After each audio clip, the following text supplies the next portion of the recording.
Ayun mga kabsat, mga kahumid. So bakit nga ba bumabagal ang takbo ng ating motor, or kumbaga parang medyo mahina ang hatak at maingay ang ating motor? So alamin natin kung ano ba dapat ang mga palitan natin. Tara, samahan nyo ko.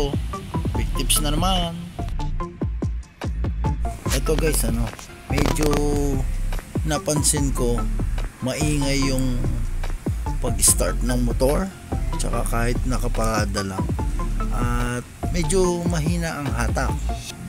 So pinatingin na natin agad itong air filter nya kasi medyo matagal na din naman ito.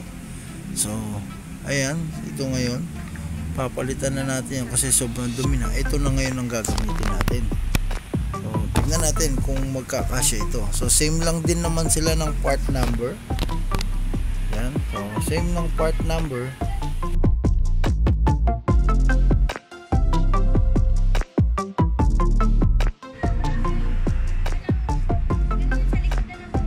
Ito bagong bago, makinis pa.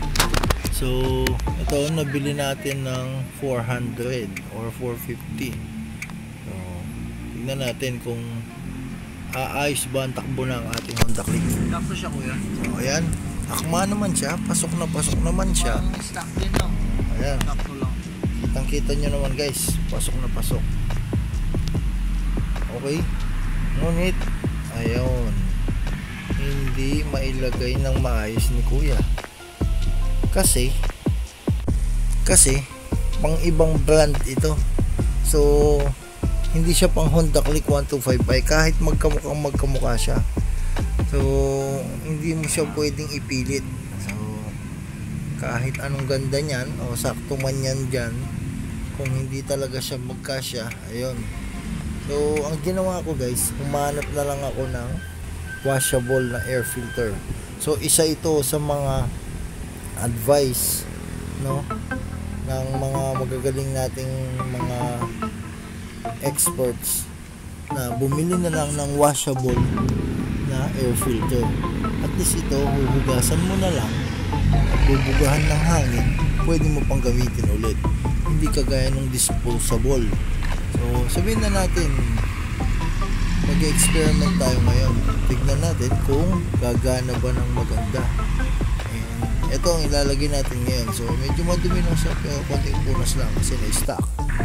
Ayan, so akma na ngayon siya. So ayan, maayos na maayos. Tapos nalagay lang ng maayos itong takip. So wala nang problema guys. Ayun, so na-testing natin, gumana naman talaga siya. Maganda na ang takbo ng ating Honda Click ngayon. So thank you sa panonood guys. Sana makatulong ako sa inyo kahit papano. Thank you.